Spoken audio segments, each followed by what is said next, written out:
Welcome back to the second episode of Building LeGrand Podcast. We had great reviews from the first one, so we decided to bring back another one for you guys. And we're going to dive into an array of topics today. And that's recapping July, all our different events that we did with the bourbon, as well as diving into more Brian Axelrod's story, because everyone knows who I am, but we got to know more about Brian. So we're going to dive into him more into this second episode. So tune in and let's go. So, Brian, it's been a crazy month for us for the month of July. And as we know, in the summertime, we grind for bourbon, guys. We know bourbon is not really a summer drink, but we make it one. We make it happen. We make it happen. We're seeing a lot of fucking traffic, too. Yeah, I mean, hour, 40 minutes, and then you were out in Cooperstown. I'm down in LBI in 2-hour traffic that morning. So that's a hard trip to make. On was it a Saturday? I guess Saturday. I don't go on the shore usually on a Saturday morning. I go usually in the evening time. I don't think I'll ever do that again, bro. That was a rough one. No, that was a grind. You had someone drove you? Had your driver? I had the driver because our crew was already down there. So we had Dilio, Matt, Scott, Joey, Drew, all the way down there already waiting for me. And then literally I got there, they were ready to start pouring, and then guess what? I had the cups. So they couldn't even pour to get to liquor stores usually have some cups. So. Yeah, I know, but it's crazy. So Buy Right 72 in Manahawkin was just absolutely insane. They got a lot of people that come in and out. They took in 10 cases for us, and we sold 8 right there. That's a solid day. People were slugging the bourbon. My ass is running around Cooperstown trying to find a bar to get a drink in. That town is small as hell, man. I want to get up there. It's about like a 3.5, 4 hour, about 3.5 hour drive from us. The good thing is you're not going through the city. You're going, you're headed, me in my directions. I have no idea where you're going, but you're basically headed towards like Albany. I mean, it sounds like it was a great time, and shout out to CC cool. Shout out to another number 52. Shout out to Real Roots of Fight with their little collab. But yeah, it was cool. It was great. I've known CC since 2013. Been through so many ups and highs, and a couple little battles, but been friends with him since 2013. So to see what someone you can call a friend get into the Hall of Fame as a Yankee, I'm like, that's cool. That's like little like young me would not believe like what no chance, no way. Exactly. We're in 52, obviously. That's my number. That's another number 52. It's really cool to see CC, and shout out to him and his family, Amber. And all them else. No, they're the best. They're just good people, and it's well deserved. And it was just fun. It was cool to be there. Mm-hmm. I took saw an old friend, Tiki Barber, was there. Took a little picture. Got a little photo bomb by our guy Jeter. But it was good. It was cool. It was a fun time. Awesome. But you're out there, while you're out there working, pushing bourbon. Yeah, I was working. I worked a lot this month actually. I was to get the month started, I was at Wonder Bar down in Asbury Park. That's right. Not just you. You brought our mascot, little Barrel. Shout out Barrel. Yeah, Barrel came down, took the trip with us, and we had a bunch of fun. I had my trainer, Luis, come out from Camp K9, and I said I want to be able to bring Barrel more places and do more things with him, man. People originally they look at him and they think he's intimidating, which big boy. He does look intimidating. How much you weighing? When this won't drop, but when this drops, it'll already be 11. Yeah, 11 months today, but he's at 100 pounds now, and he's just continuing to grow. But I want him to time flies. I want him to be able to come out with me and you. I don't need a trainer. I don't need my mom, and he'll listen to us. And you want him because the ladies like dogs. Ladies do like dogs, but Barrel is the man, and I want him to be able to be. I did get some feedback. It's like we're too serious on our more so me, but too serious on the first episode. So we gotta start dropping some F-bombs and kind of be real. Show the real shit. Exactly. The real E, the real B. Yeah. But no, that's just cool to bring Barrel out and get a dog friendly bar, and they bought some bourbon. They did some cocktails with it. That was fun. I was gone that one too. You were out. I was at a wedding, right? You were at a wedding. Your month in July. You've been all over the place. July was a bad month for me. I was traveling. Not bad month. It was just a busy month. I was all over the place. Well, that's why there's two of us. I'm holding down the fort, grinding away while you're who knows where the hell you are. I think you were in Canada at that. No, it was that when I was in Canada. PEI. By Nova Scotia. That was a fun wedding, but it is a pain in the ass to get to. I would only go there in the summertime. I'm going up to Nova Scotia in the winter. So. Nah, it gets cold, man. It's farmland. It's farmland up there. Farms and beaches. That's all they got up there. But it was cool. It was cool to see. Nah. Great seafood. You wouldn't have liked it, man. I like seafood. I don't know why. Oysters? You want raw oysters? I've had raw oysters, but I feed you a lot of shit. If you do it with the fork, you could use a fork, but that's not how you eat an oyster. You just gotta slurp that shit. Yeah, but you gotta slurp it. But loosen it up a little bit, and then I'll be all right. But we're gonna have to pause on this little conversation. So, but I do like shrimp. I do like crab. I do like salmon. So, we got you eat sushi the other. I did eat sushi at MetLife. Yeah. Yeah, we're at MetLife. And the real deal sushi, not the fake bullshit. Well, part of it was fake, but you had a little piece of salmon. I did have the salmon with the rice around it while we were at the Zach Bryan concert. And that was another night. There was 4 of us to start, but we were up in the PNC suite. Shout out to the PNC crew, Matt and the guys for having us out there, and we crushed 2 bottles. One before the concert started. That was unexpected. Zach Bryan didn't hit the stage yet, and there was another bottle. Matt's like, "Oh, should we order another one?" We're like, "Hell yeah!" And so we're gonna finish that, and we crushed 2 bottles that night. And I still laugh at this. The way I can drink bourbon straight, whether if it's neat or if I'm taking a shot of it, I'm shooting it.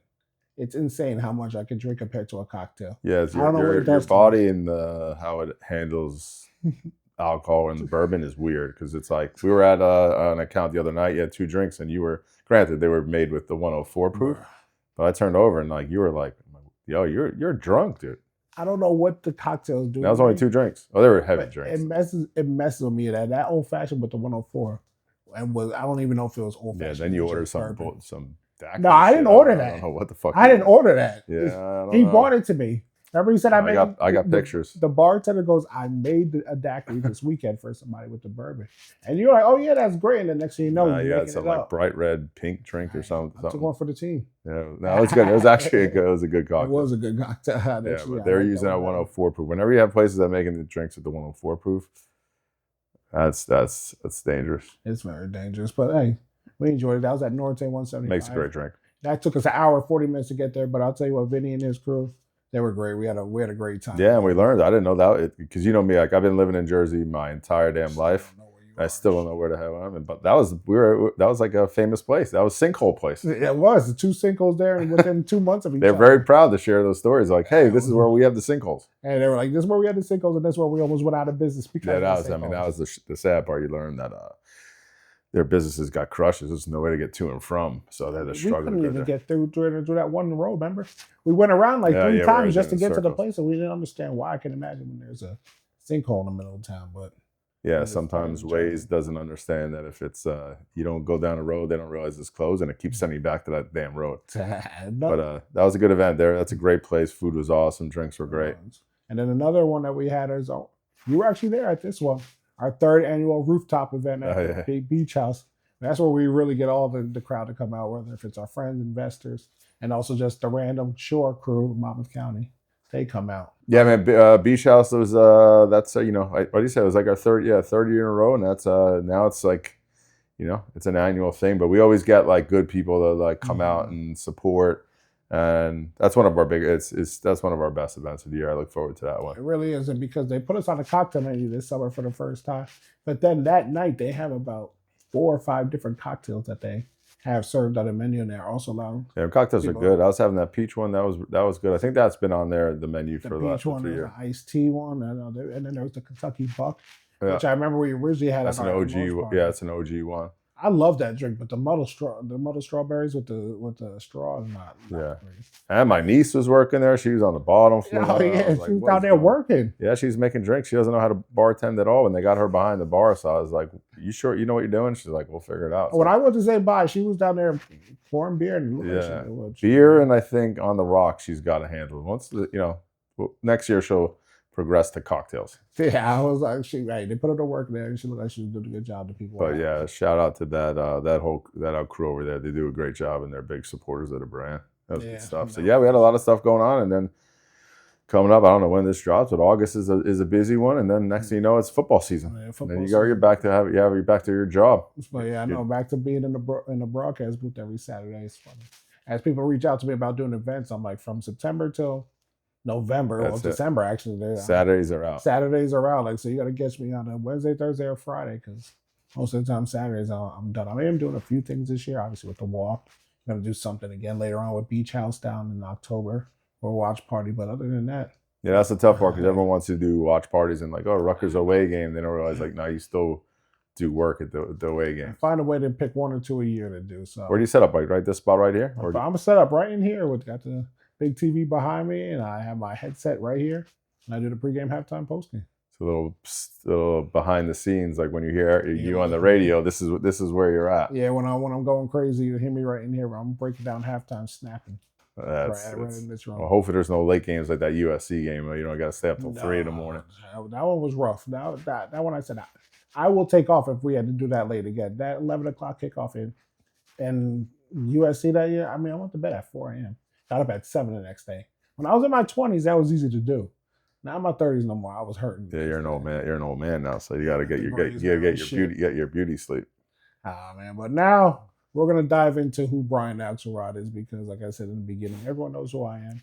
So we're gonna learn a little bit more about Brian Axelrod. My first question I have for you: who is Brian Axelrod? So my stall tactics to talk about all this stuff didn't work. I didn't bring any notes today, so I kind of leaned it on you. But I mean, just a liquor rep, man. Just as someone out here trying to push some booze, and been in the business for almost 20-something years now.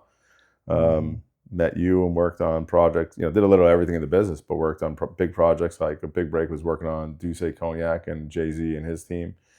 We did that for a while, and then Ace of Spades Champagne came along. We acquired that, and then I left to work on and partner with Conor McGregor and Proper 12 and that great crew.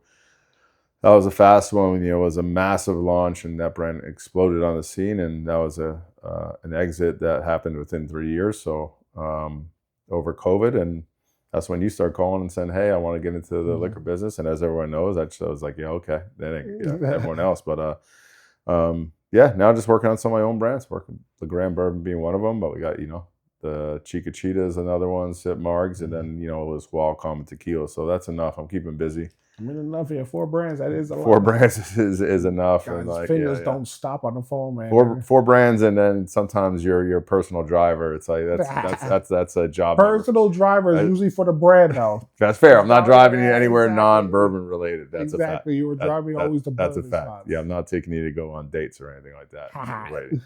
But I will say, before the liquor business, there was the Wall Street Brian Axelrod that lasted 2-3 months. Well, I don't even know. Nah, I think my first job out of college it was 9 months before I quit, and then my folks at that time were like, "What are you doing? You can't just.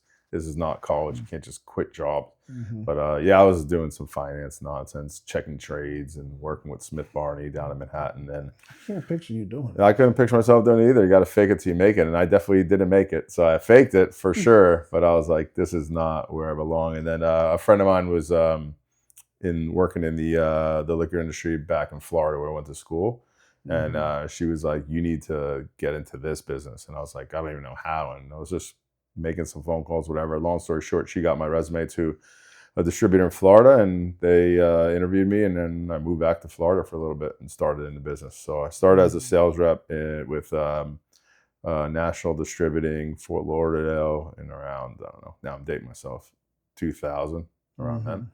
And that's how I got my start. So I did that for about 1.5 years, then moved back to New York and worked for Bacardi. I remember you moved back to New York, and you said you made your bones in New York, and you talked about the ups and the downs in the business, but how the business is big but so small at the same time. So talk about making those connections throughout the years and that bridge.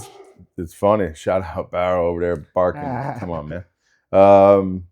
So he's doing well with the trainer, but we got to teach him during podcast, keep yourself quiet. He's still a guard dog at heart. No, it's a small industry. You just you see, I go to events and you just run into people you're like, how do you know this person? I'm like, I know him like for 20 years. That person I know for 10 years. That person I know from Bacardi. It's every this person, event, though. Yeah, so it's a big industry, but very, very small when it comes to the people within it. But it's great. It's cool. Like some of my closest friends, I just was on the phone with a buddy now talking about a friend that runs this huge private club, golf club group. He lives in Oregon now, but he's a New Yorker. That I met him when he was doorman. He was a security guy at like a place called Wet Bar. That was part of the Gerber group. And right out of college, he played football at Pace, became a security guard, and now he's running one of the biggest private club groups in the country. And in between, he had some massive jobs. So it's like the old saying is, you never know who you're talking to, who's going to be there. A lot of these people in the restaurant industry start maybe in the back of house. And then next thing you know, they're running, own a restaurant or a bar, or next thing you know, then that turns into 5 restaurants and a whole big group. So it's a beautiful industry. It's a great industry to be in, and because you're dealing with real people. Yeah, you're dealing with people all the time. And you're learning. You see it. You see the people. Everywhere we go, we leave, and we always say the same thing. Even when we're like, oh, fuck traffic, this, that. Oh, man, they didn't buy enough cases or whatever. But then we always leave and like, damn, those people are cool shit. People are awesome. And when we were at Americana Kitchen Bar, you saw I don't know her name. You might know her name, but the woman that used to work. I'm the worst with fucking. I'm worse with names. Don't be asking me. Used to work with Rock Nation, but now she's working with Uncle Nearest, and she saw you. They're gonna have to edit this out. I don't know her name. I don't know her name. Well, she know your name. She said Brian Axelrod. Yeah. And she came walking right up to you, and then I think I got to email her back. I think. So you got to email her Not back. Her card's somewhere. I got to find it. But yeah, when I saw that happen, I was just like, but yeah, man, I remember. That's crazy how she spotted you out, knew exactly who you are, came right up from me. You haven't seen the girl. Well, my Rock Nation days, I was easy to find. I was the only white guy, white bald guy. So it wasn't hard to find me. I was very memorable. That is true. Yeah. So tell us a little bit about the ups and the downs of the business and how do you navigate through going through the ups, the highs of the highs, and then the lows of the lows sometimes. Well, it's a tough business. Everyone thinks it's like they read the headlines that all these brands selling, and it's like, oh yeah, I want to go, sell, George Clooney $1 billion and all that stuff, and they say Ryan Reynolds 700 million, whatever it might be. Mm-hmm. So they see like these big headlines, but it's a hard, expensive business. Just go into a liquor store and look around. They challenge you, or go to a bar the next time you're there and just look at the shelf and be like, wait, there's a lot of bottles up there. How do you stand out? How do you make yourself different? How do you get the consumer to ask for it? So it's not easy. So, but it's fun because, like I said, you're dealing with real people. It's cool to build a brand, and then anytime I still get goosebumps when you go to a bar and you see your bottle sitting on the back bar and be like, shit, that's our baby. Like when especially for you, it's like your name is on it, but it's like, hey, we worked. No one really sees, and this is kind of why we're doing this. All the grind that goes into like just getting that bottle sometimes on a back bar. Mm-hmm. And then the tough stuff is like sometimes it's just literally like a place where you think is going to show love, and people that like you've supported. Like when I worked on big brands, it's real easy to like, everyone wanted to say, Jay-Z's bottles here or Conor McGregor stuff here. But when you have your own bottle where it's like, hey, this is literally like every placement matters, mm-hmm. and you don't get the love back, and you're like, damn, this is a business. It's like sometimes mm-hmm. it's not always, the personal aspect comes out of it a little bit. So that gets a little frustrating, but you meet new people because there are some accounts that like we've never even met. Some places you haven't even been yet and that have been shown love for whether it be a month to a year, or some places, we have like, Jacob Bob's been shown day one. Mm-hmm. Every year we know that we're on that menu. So it's cool. It's there's more highs than lows for sure. And then you just got to deal. As I taught you, is like you can't take things too personal. Yeah, you can't. I'm gonna take some things I'm gonna take personally. You do get mad. I know you start yelling and screaming at me, and I was just like, listen, I can't tell him to buy or anybody. He goes, well, you're fucking going there. You got me going. You got me driving all over the world for one case, like 6 bottles. So I was like, I get it. Tell him to buy 3 cases. I slowed down on those. I got to start doing it because me. Every case matters. I'm like, every case. Yeah, every case matters. But then when you started looking at actually putting numbers in my head and this and that, you're like, you know what? Yeah, I don't know if that's worth the time to do that. But yeah, let's say the case costs like $240. And listen, anyone that buys one bottle in the case, mm-hmm. it's like God, that's we'll take it. We'll take a bottle mm-hmm. Over nothing. But it's like when we have to go from Hoboken to pick you up to get into the van mm-hmm. and then drive and do all that stuff. It's like, getting you around. It's like you're a big time celebrity. You can't just show up for $240. Man. We need we got to throw your appearance fee into and transition that into cases. That's my. No, I totally get it. I've gotten better at that, but like you said, just some random accounts that just show us love too, and even places that we've never been before. You always gotta appreciate those. But it's awesome. Speaking of regular people, I always say celebrities are regular people too. They're just on a higher level, maybe of English, where people are worshiping thing. I'm looking at every single move that they do.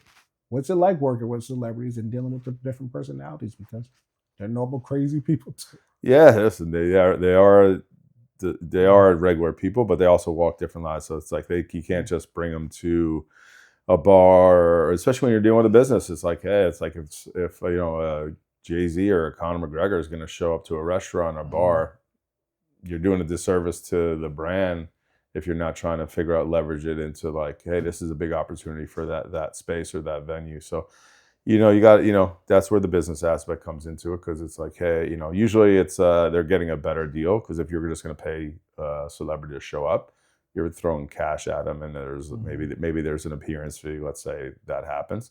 Here, at least when you're probably paying less than the appearance fee, to get into the business end of it. But if you take that appearance fee and you put it into a tangible product, say, hey, I'm going to buy cases to support. Now, legally, you can't say you have to do that. Suggestion. But if they are supporting the brand in a certain way for an appearance, you're getting a tangible product. So you can even, the next day, the next week, throughout the year, you still have something that you can sell. And whatever you invested to get those cases in, you're going to make your money back. See, that's the business side where people really don't understand. They just see people there, but they don't understand the back end of getting that person. But I got to reiterate, legally, you cannot say, in order to get someone to show up, you have to do this. You'd be like, I would suggest. That's a good way to put it. You suggest they do that. Yeah. We'll have to run that by the lawyers. But also, when it comes to building a brand and starting a brand, obviously, it's like having a celebrity tied to it. It's like starting a brand without a celebrity and then really having to make your bones to stick out amongst the other brands. It's hard, man. It's you're competing against companies with unlimited budgets. Like if you're looking at your Bacardis, your Diageos, your Pernod Ricards, Proximos, they all have big brands. If you look at it, it's like, Proximo is Cuervo, but they also have Bushmills, Proper 12, and a whole line of other products. Bacardi is not just Bacardi. They have Grey Goose, Bombay Sapphire, Dewar's, a whole line of products. Pernod Ricard, you're dealing with Absolute, Jameson, and they have a whole line, and then Diageo being the biggest. What they spend in a year is what we would wish we would spend in 50 years. It's like it's unlimited fun, so you're going up against that. So you got to find creative ways to build the brand, like even like what we're doing now. It's like, hey, you just got to think different. You got to think small, think smart. But also we build personal relationships by being out there. Like if we're just expecting to sit home and hope and pray people buy the product and say, hey, take this product and share your story and we donate to charity, that's just not going to work. You got to be out and about and meet these people. And look, we were at an account last week, never met the owner before. You spoke to them over Instagram, but now we met them in person. We met the beverage manager in person. We know the bartender now. Now they had a feel for the brand. They met you. You only do that by being out and meeting people in person. I think when we go to the places that they see us coming, I can lie. Most of the time when people see me rolling there in a wheelchair, they're a little bit taken back at first. It's like, wow, you don't wonder what it took to get him here. And we explain that process. Like, I had to go down from Hoboken, pick him up, strap him down in there. No, look, I think you gotta look at it as like people might not know that. Like I always say, they see pictures of you in the chair. They might know a little bit about your story, but maybe they don't know that you don't have use of your hand. Maybe they're like, okay, he's unable to work. The good old handshake. The good old company. Yeah, no, you just don't know. But then look, you can see like maybe there's people that see you doing that physical therapy video. That's the first time they see you in that physical therapy video with your, like walk you through that because your legs are moving. If they see that video, they might not know that you're not doing that. I would say 90% of the people when I post a physical therapy video think I'm the one moving, and I continue to tell people, man, sometimes I just leave it be. Yeah. Like the stem are hooked up to my legs and my arms, and the machine is contracting the muscles. And there's a machine, like an engine, that makes the machine go in that rotation that you see. So it's actually the machine moving. Right. So you're aware of that, like, so it's been brought up. Like people think that it's it. People think that I'm pushing a bike. I'm like, no, that's not me. It's the machine doing it for me. It's good physical therapy. It's good, obviously, for your muscles and the blood flow and the bone density. Is all good for that, but it's not me physically doing that. And I've had to explain that so many times that sometimes now I just put it up there and I just leave it. Just let it, let the minds wander to where for sure. Because you can't explain everything. But to your point, though, when you do, roll into a bar, or a restaurant, a speaking engagement, or whatever, then people are like, oh, okay, it's a learning experience. So the only way you can do that is really you can share your stories and all that. The best way to do it is like just show up and I'm always explaining my situation, which is good. You're not a homebody, so you're always out and about. I'm always out and about, whether here or there, doing this and that. But talk about a little bit about the brands that you are working on. I know we brought them up, but just the differences that in the RTD world with cigars, and you got the Wild Common Tequila, which is a higher end tequila, obviously. LeGrand whiskey, the bourbon, that's a whole different category itself. So and the Chiquita, first ever like peanut butter tequila. So talk a little bit about the differences and work and what that means to you. The basis. The brand's going to be any more different, which is great though, because when you walk in, say you're walking into one account, it's you're selling the business owner on something, so it never hurts to even have one or two products. And then sometimes most accounts, unless you're talking about a liquor store, all four aren't going to be for that one account. Like for example, we were at a Mexican restaurant the other day, so it's like, okay, that makes sense for, I'd even like at the first I was like, wait, is this right for bourbon? But they're like, hey, we have this big community that comes in and drinks different cocktails, and we can move bourbon. So you're like, all right, cool, bourbon check. And they had Chicochita already because it's a Mexican themed restaurant. And then, but like they'd have bottle comments. So it's like, hey, I have this other product, and we all work together, and it just fits.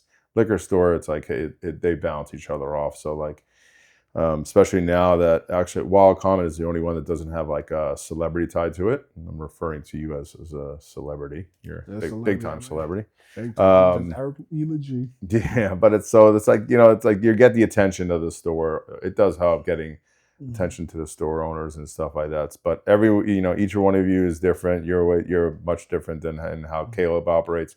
Caleb is different than how Alex Earl operates, and going back to Connor is way different than Jay. You just learn, you're dealing with individuals and different personalities. So you just learn to how those individuals react to the actual brand and how they make that brand part of their life. And then that's how you build out the brand's like marketing strategies and all that stuff. So it's cool. It's good working with different, outside, now I'm working pretty much with friends. Alex Earl's not my friend. But you, Caleb, is, those are, the big babies. Like Sip Marks is an older baby that just came on with Alex. But like you and Caleb, you're my friends first. So, and then the founders of Chicken Cheater are also friends. So, it's just cool. And then even the Sip Marks people, like the CEO, I've built a friendship with him over the years. So I consider him, a close friend. So it's just, it makes it easier and fun. And what's that like traveling wise? First of all, shout out to your fiance Courtney, because you are all over the place. You tell I'm working, but you're all over. You're in Florida, you're in Nashville. Yeah, she thinks I'm out partying all the time. I know, but you're working. So shout out to Courtney. Yeah, shout out to Courtney for letting y'all all over these places. But what is that like with the travel? Because I think about traveling, obviously we got into that in the first episode, but you as well, like you're here and there, in and out within the day, like you're there for work. Yes, that's why most of my trips are day trips or maybe 2 days the most. I'm not really gone for that long, because just in and out, get in for the meetings, get in for the launches, whatever it might be, and go. But I don't mind traveling until you're sitting on the runway at Newark and they can't find the gate, or there's some nonsense delay or runway construction. But listen, I don't mind it. It's part of the job. I mean, I'm okay with sometimes sleeping in a hotel and just like but I've never I just shut it down. Usually I in a hotel, I'm either at the desk or in my bed, like just playing on the computer. And if I do any entertainment, it's like just watching stupid YouTube videos of like this guy beer meets food, eating food, or how fast he can eat 20 hot dogs. Yeah, no, you started talking to me about all these different videos that you started watching. I'm like, the fuck are you watching? Yeah, I watch some stupid shit on YouTube. And these crazy competitions. Just food not even individual food people that just eat as much as they can. And no, you actually it's basically food challenges. You're like, have you seen this? I'm like, no, I have not seen a guy eat 100 cheeseburgers in 3 minutes or whatever. Yeah, it's pretty. You should shout out Beer Meets Food. We'll do a collab. But yeah, listen, I like traveling. I like get to meet, because now over the years, whenever I go to a city, I know someone. So if I either go to, say, for example, Nashville, I got my buddy that I can always meet up with. We'll grab dinner, or I have people that are living in that town. I give them the heads up. I'm like, hey, I'm going to be here for a couple of days. And then we'll do dinner or grab drinks somewhere. So I'm hitting accounts, but also like meeting up with friends. And a lot of the friends just have ties to the industry. So it kind of works out. If I go to Dallas, I know who I'm going to call in Dallas. If I go down to Delray, I know who I'm calling in Delray. So that's why I like traveling. It just gets me reacquainted with some people that I haven't seen in a while. Most of the people that are somehow right now, it's always somehow tied to the industry. So yeah, absolutely. And tied it back to LeGrand whiskey, obviously. You might as well. We're building LeGrand. We're talking. I don't know why we keep talking about me. Talking about you and everything, because we got to know the person behind it. Sure. So we're tying it back. Obviously, next episode we do. Well, we'll be making our drop of our next thing that we have for the future. But what do you see with the future with LeGrand and bourbon and all the different things that we already have done and things that you can do? What do you see us, I guess, in the future doing some stuff that we might do? Well, that's what's about this brand is fun because we get to the bourbon world. We always spoke about it. You can do different things where it's like, Chiquita, we're selling agave spirit to peanut butter or agave spirit, and then that's the baby, that's the brand. Down the road, who knows? But like now, that's the focus. Build that thing. It's different, whatever. With the Grand, it's like we're entering a category that's got crazy amount of competition, and you're dealing with so many different types of, whether it be whiskeys or bourbons. So you're really not even just competing in the bourbon category. You're competing, compete with Irish whiskey, Scotch whiskey, Jack Daniels, whatever it might be. So you got to figure out ways to stand out. So I think we've been getting creative. So the last episode that we dropped, right? We spoke about that 7-year online only, and what we do, we sold out in 44 hours. There you go. So 44 hours. Check that box. It works. So it was cool. And then there's 100 and something people that got their hands on that bottle, and that's it. Never to come back again. Not that version of it. So that's you live and you learn. We had some people like even at the beach house thing, like, shit, I forgot, I didn't get a chance to order it. And like, now you know. You didn't get, but I got a bunch of the text messages or emails. Well, my name's not on the bottle. Where's it gone? Like, do you have any extra? I'm like, no. And then remember, somebody's got lost, and we were like, well, yeah, we got that was like a learning. Don't have any extra, but thank God they found it. So that's a little. If the podcast is called Building LeGrand. So as we're building this business, we learn now, like, we probably should hold a few back in case there's a shipping issue.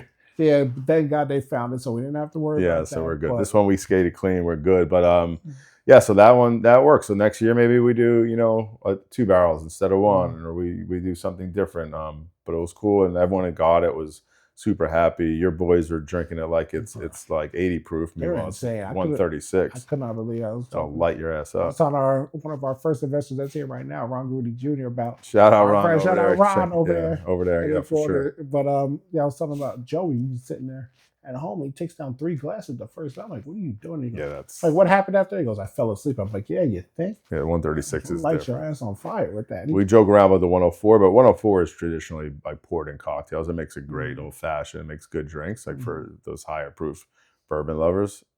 136, you got to know what you're doing. You got to be. Like, my boys do not know what they're doing. No, your boys are strict animals. There's degenerates drinking it. And just, hey, at least they enjoy it though. They're supporting. So I think they put that country club out of business. So there's no more beer left at that country club at your golf out. Yeah, we did have the golf out when we had the bar as well. We had the New World's Financial Bar, and we were sitting over. Actually, no, the Knights Brigade bar that we had, and people were chugging the bourbon over there, and it was cool to see. We had some cocktails going on as well with the bartenders that were making. But then we did the shots to start off the event, and then after you get on the course, and I think they deleted about 20 beers each. It was insane how many beers that they drank that day. One our guy Drew was bidding on like $1,800 thing. I'm like, what's he do? What's this guy do? I don't think he knew what he was. It was him, and then it was his cousin going back and forth with it. And they're like, if I win, then we're splitting. Well, if I win, I'm like, the hell are you guys doing? You're ready to get some chops. But they drove up the price, so shout out to them. They did. And then some big dog came in there. And then like, I'm doing 2,500. Like, I'm out. Yeah. So I'll get back to your question. But how much money did you raise at that golf outing? Because that was your first one. First one we raised over almost $101,000. That's awesome. That's pretty cool. Which is incredible. 126 golfers came out there to the Metuchen Golf and Country Club. It was amazing to see, honestly, so many people supporting, and just that overall just fun day out there. It was hot as hell. Then we had a little rain in it, about 45 minutes during it. Then everyone finally came in, and then there was a monsoon. Yeah, the world ended after. The world, that day was insane, that day that it rained. And I remember just trying to get home. It took me an hour to get home. I lived 15 minutes from the place. It was nuts, but overall, the day was incredible, and I can't wait to be able to do it again next year to make it even better and have some more fun things. That was awesome. So like we have coming up, I'll be in Kentucky at the end of the month. So end of August, I'm in Kentucky for a special, probably, as we go, we always say this is a big thing. This will be the biggest thing we do. I don't know how we're going to top this one. Yeah. But this is something we'll be doing hopefully for a long time. But I'll be in Kentucky at the end of the month, and come September, we're always trying to drop announcements, and September is going to be a little tease for the folks. This is going to be massive, what we're about to pull off. Yeah, I think it's going to be pretty damn cool. I think a lot of people will be excited to get their hands on that bottle, and just right around my birthday too. It's going to be a fun. Yeah. So football season starts when? First game. So the first game is August 28th. Then obviously our big drop will be September 1st. Birthday September 4th, and Walk to Believe, the 15th annual Walk to Believe, on September 6th. So we got a lot of things coming, so it's going to be a lot of fun. Yeah. No, I'm pumped. So it's gonna.